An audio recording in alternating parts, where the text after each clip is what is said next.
Before you watch this video, you should download this completely free. It's going to be very helpful as we go through this particular lesson and lessons to come.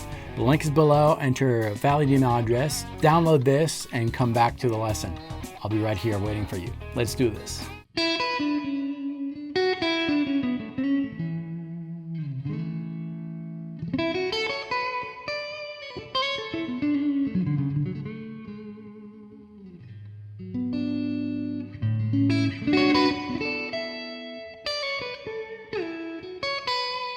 Today, we're going to talk about chords, scales, how both worlds relate to each other to create something organic, something that is expressive, something melodic, and something that does not require a backing track.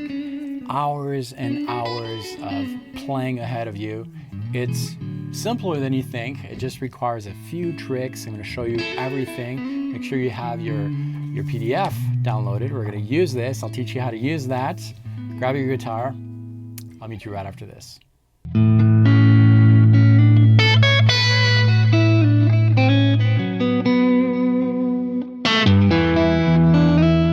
Hi, my name is David Wallerman. Welcome to this channel, which is all about helping guitar players around the world find their unique voice, develop that voice, and apply it on the instrument to tell your own personal musical story.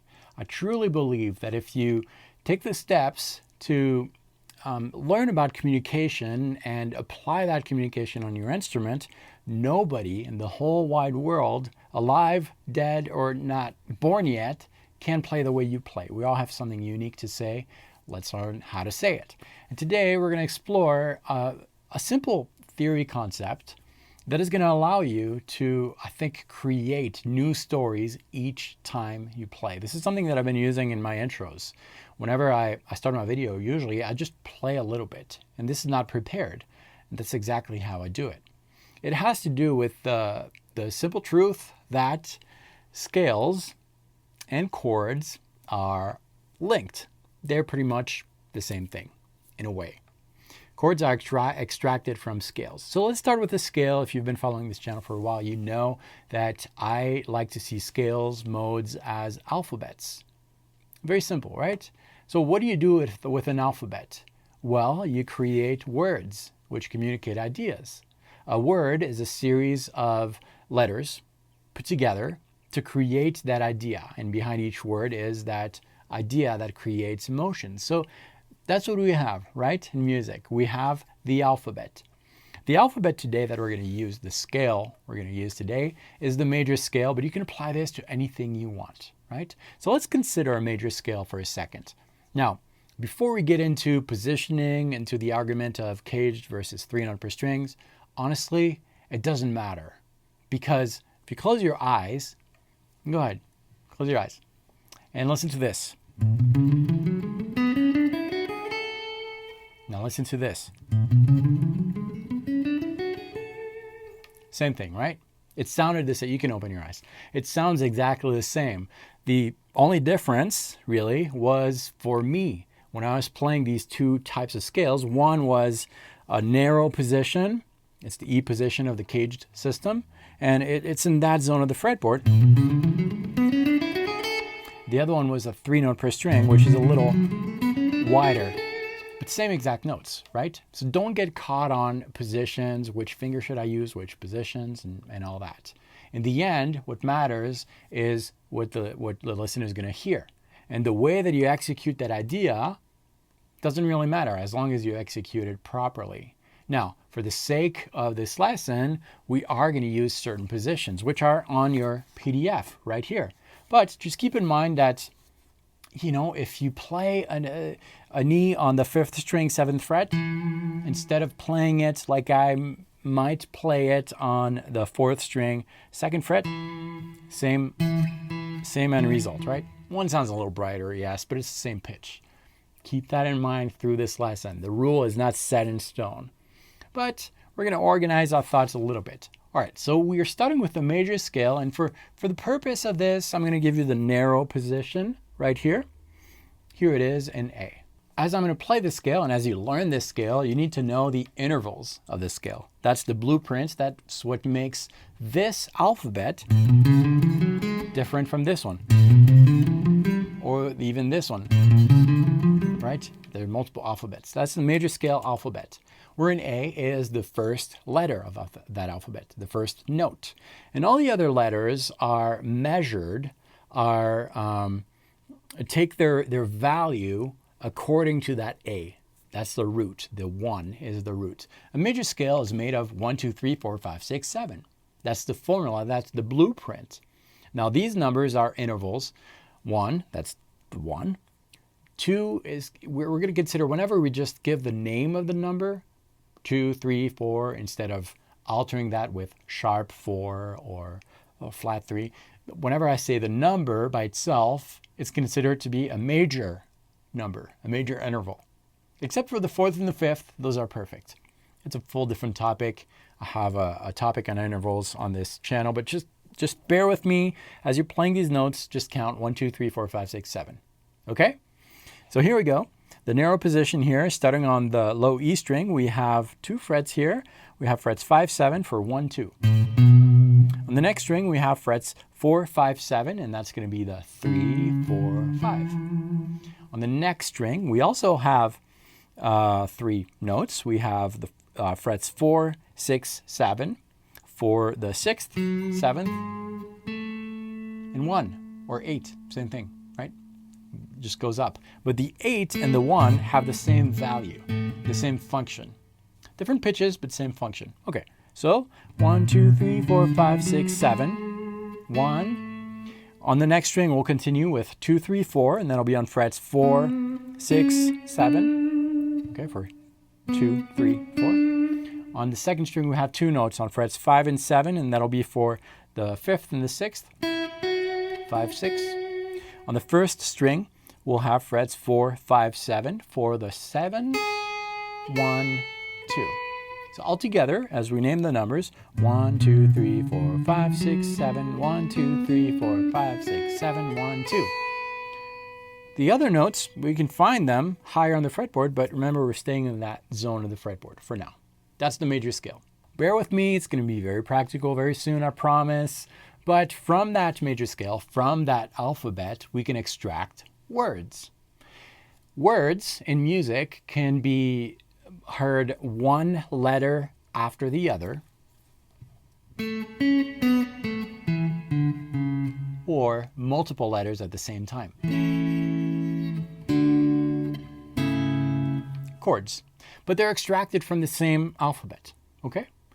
We are going to deal with arpeggios, which in essence are part of a chord. They can be part of the chord if they're played at the same time, but we're going to break them one letter at a time, note at a time. Why? Because if we play these letters that are extracted from a typical chord, the listener is still going to have the construction of the chord in your mind, even though you're hearing notes that are detached from each other, you're still hearing this context, right? If I play this, you're still hearing something like this, right? If I play this, you're kind of hearing this chord, right? I'm kind of building the chord, playing the bones of the chord, the skeleton of that chord, but you're still getting a sense of the chord. And we're going to do this because that'll allow us to be very musical without having to play with a backing track or a band, and we're going to suggest chords, play melodically, and all those things.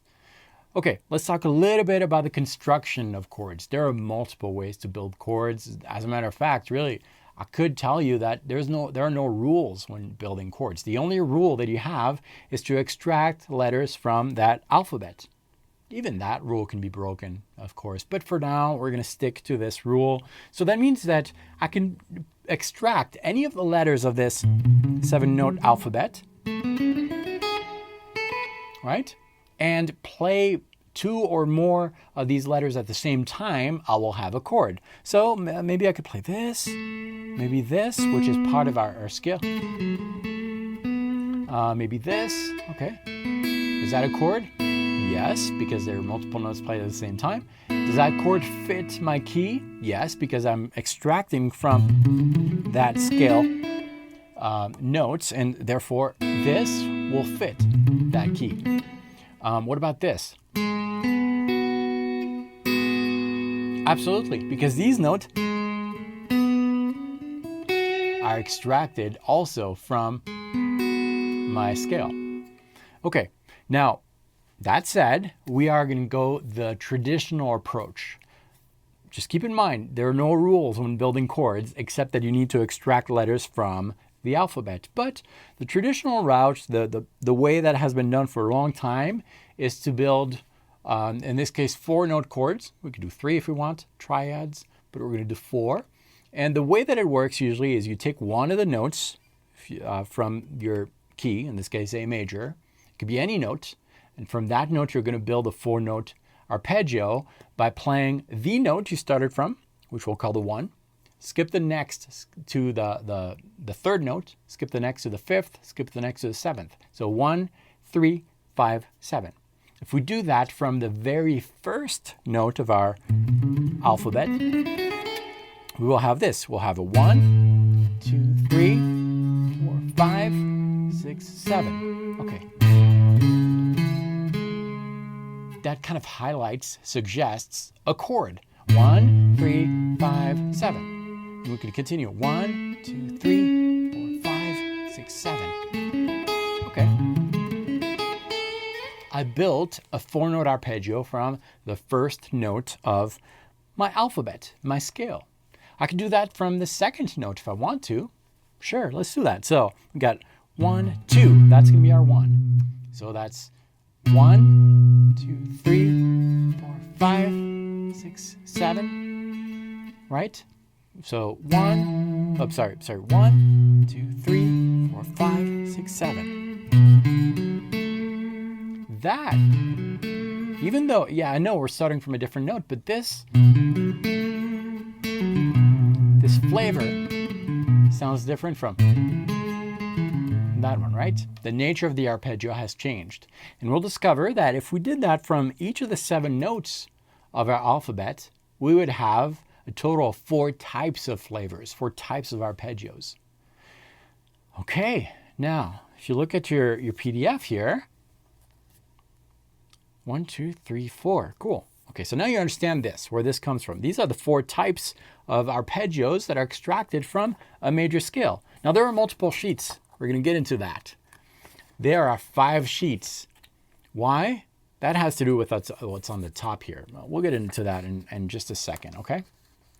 But for now, keep that in mind. I told you previously about the blueprint, the formula of the major scale. 1, 2, 3, 4, 5, 6, 7. And I also told you that all these numbers are major, except for the 4th and the 5th. Those are perfect. Those are the nature of these intervals. And the reason why not all alphabets, not all scales have the same formula is that, well, we would have just one scale. That's not the case. We can change one of these numbers by giving it an adjective. Minor, for example. A major interval can become minor. A perfect interval can be augmented or diminished. So we can alter those numbers so that we don't just have that alphabet. We also have this alphabet. Or this one. Right? There are multiple alphabets to be heard. So we said that we're in A major, but that's just to explain that from that major scale, we did extract some arpeggios, 4-note arpeggios, and it's okay if you don't know how to play them yet. Just follow along. It will get practical, I promise. That explains what follows. The 4 types of arpeggios that we're going to find hidden in that major scale, in that major scale alphabet, have different names because they have different types of number constructions, different formulas. The one that is extracted from the first note from major scale is 1, 3, 5, 7. So 1, major 3rd, perfect 5th, major 7th. We find the same type of arpeggio, which is called a major 7 arpeggio, 1, 3, 5, 7. We find the same type of arpeggio when we build a 4-note arpeggio from the 4th note. 1, 2, 3, 4, 1, 3, 5, 7. This sounds like that. The two arpeggios that are built from the 1 and the 4 have the same exact formula. It's a major 7 arpeggio. All right, so we find two major 7 arpeggios within our major scale on the first note and the fourth note. So fourth note. So on degrees 1 and 4, that's major 7. If we built an arpeggio from the second note, and we saw that previously, the sound is a little different type of arpeggio. Instead of having that major 7, we have what we call a minor 7. And we find that minor 7 arpeggio, which is made of a 1, minor 3rd, or flat 3, 5, minor 7, flat 7. That's what makes that different from that one. We find a minor 7 arpeggio, that's what it's called, from the 2nd degree, 3rd degree, and 6th degree. Okay? Bear with me. I promise. It'll be better soon. We're going to start playing. So those are the two types of arpeggios that we covered so far. Major 7 on degrees 1 and 4. Minor 7 on degrees 2, 3, 6. The 5th degree is quite unique. It has an arpeggio that has for name the dominant 7. Dominant 7 arpeggio is an arpeggio made of a 1, 3, 5, flat 7. Almost like the arpeggio built on the 1st and 4th degree, which was 1, 3, 5, 7. This has 1, 3, 5, flat 7. That's for the arpeggio built on the 5th note. So 1, 2, 3, 4, 5. You got 1, 3, 5, flat 7. So we covered 3 arpeggios. And finally, the 4th one is what we call a half diminished arpeggio. A lot of players, a lot of teachers too, call it the diminished arpeggio. It's not. The diminished arpeggio is a different type of arpeggio, different formula. The minor 7 flat 5, also known as the half diminished arpeggio, is the arpeggio that is built from the 7th degree of that major scale. And that arpeggio is made of a 1, minor 3 or flat 3, flat 5, and minor 7. That's a half diminished. A full diminished arpeggio would be 1, flat 3, flat 5, double flat 7. Right?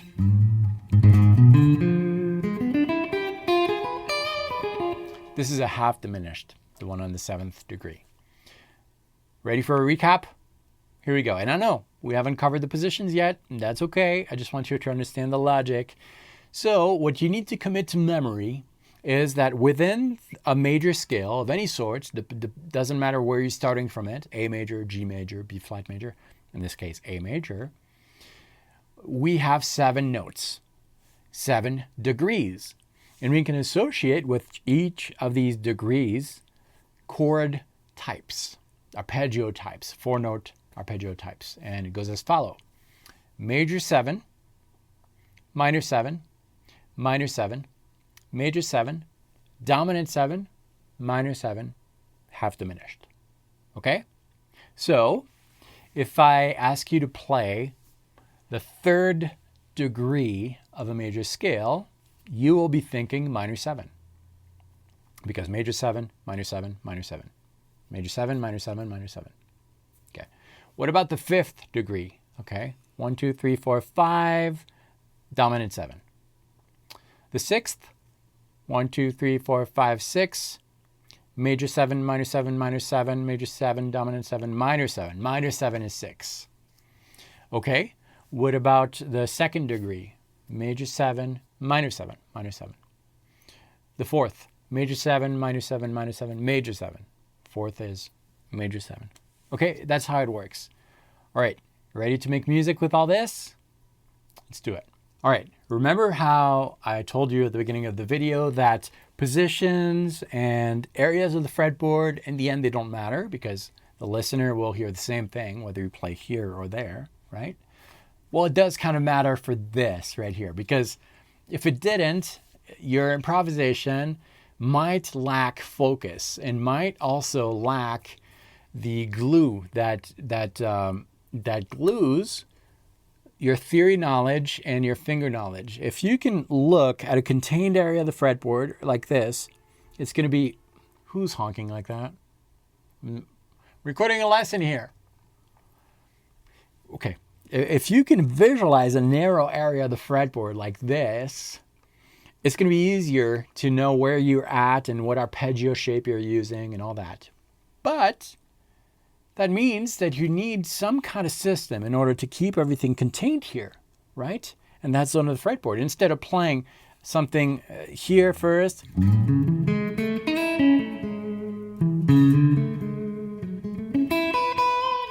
everything is contained, and I can tell you at any given point where I am within the major scale because it's right here, major third right here.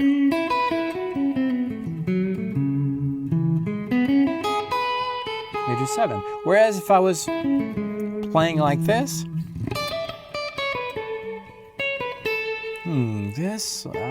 that's the root. It's a little harder to visualize at first. Eventually, your ear will take over and you'll be able to name these intervals. But that means we need to stay contained here. And this is where, ta-da, this is super useful. All right, so this is how it's going to work.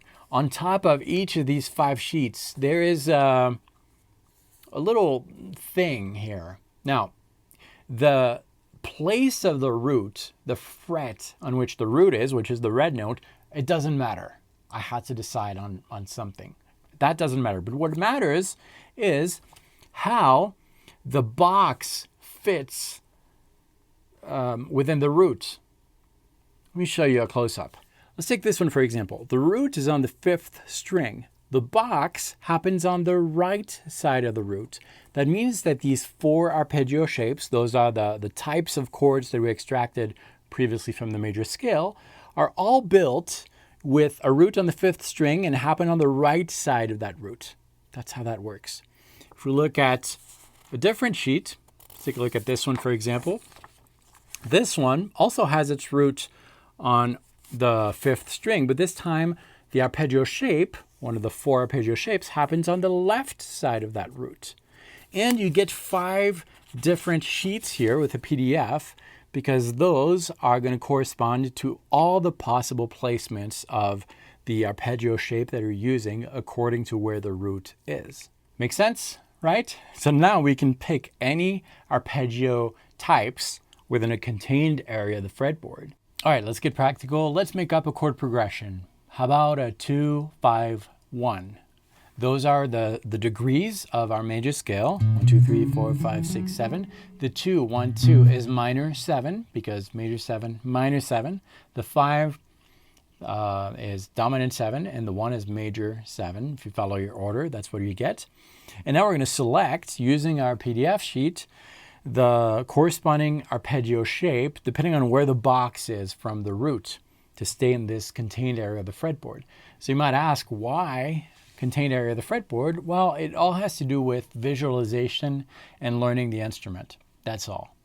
You can, of course, play a note wherever you want. It really doesn't matter to the listener, but that's going to help us solidify things a little bit because we're going to blend our arpeggio shapes with the full alphabet that we're extracting those arpeggio shapes from.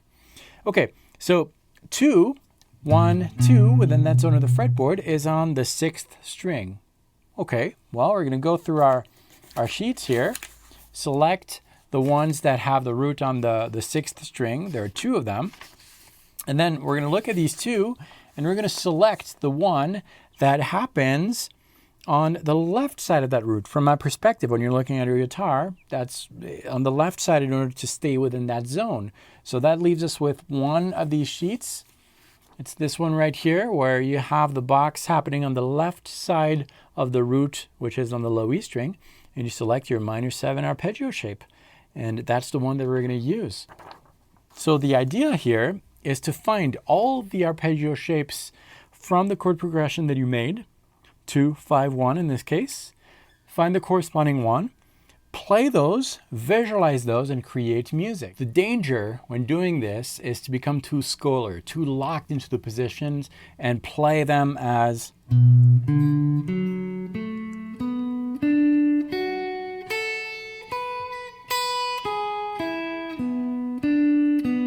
like that, right? You don't want to do that. You want to visualize the positions you're using.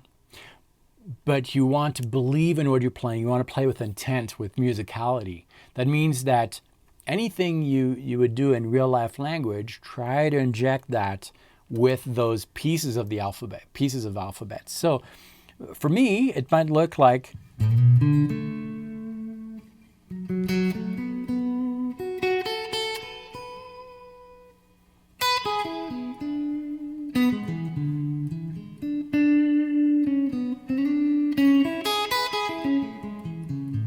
something like that, maybe. A kind of a free-form thing where you're anticipating the sound of the note, play them with conviction, add velocity. Some notes can be strong, some soft.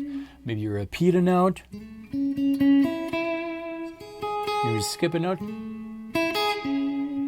And so forth. And then the next phase, once you're comfortable with these skeletons, arpeggio shapes that are contained in that area of the fretboard, you are going to add new letters from the alphabet that were used, but you're gonna kind of tie those bones. What I mean by bones, those are the notes of the arpeggios, the bones of the chord. You're gonna tie them together with little melodic ideas. So a 2-5-1 that we just selected, free-formed and played with conviction and musicality, might sound something like this.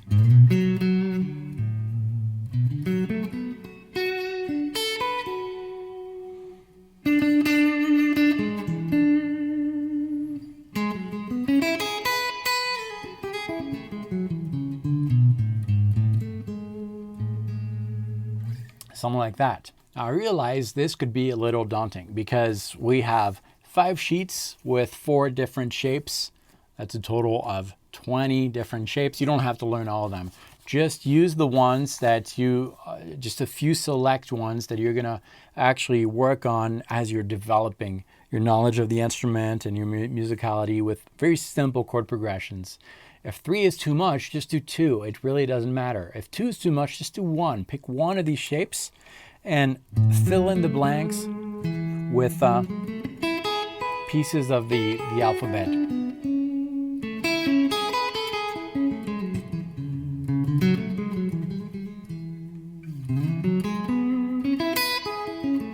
Because what happens, if you're doing it that way, eventually you won't have to learn any more shapes. You won't think in terms of shapes. You'll just think in terms of, all that is in my mind, and the line is really blurred between what I'm playing and I'm thinking.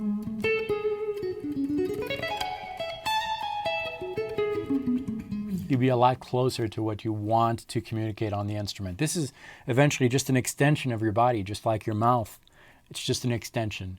And that's the danger, to quickly transition from the cerebral approach, seeing shapes and patterns and formulas, into just speaking music. Just dive in. It's okay. You can make mistakes, but that's the fastest route, I think. Using this and not approaching it too much like a mathematical thing. If I still did that speaking English, I wouldn't be able to really express myself like I am today. If I still had the books, for those of you who don't know, English is not my first language. So when I learned, it was all the vocabulary, the grammar, and all those things. And if I still thought that way, I can do these videos. You just have to dive in. It's only until I moved to the States and just started talking with, at the time, strangers, that I started to become a native, even though I'm not native. Hopefully that makes sense. But that's what I have for you. Make sure you download this. I know it's a long video, but we're going to use this more. So download it today. We'll use it in future videos. And it's free. Just visit the link below, enter your best email address so that you can get those right away. You'll be placed on my newsletter, which is free, and I'll be sending you some free resources for guitar education.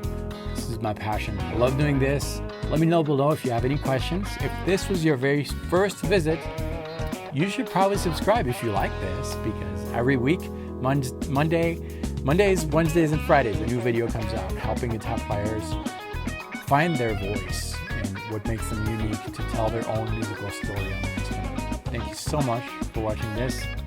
I'll see you very soon. Practice well.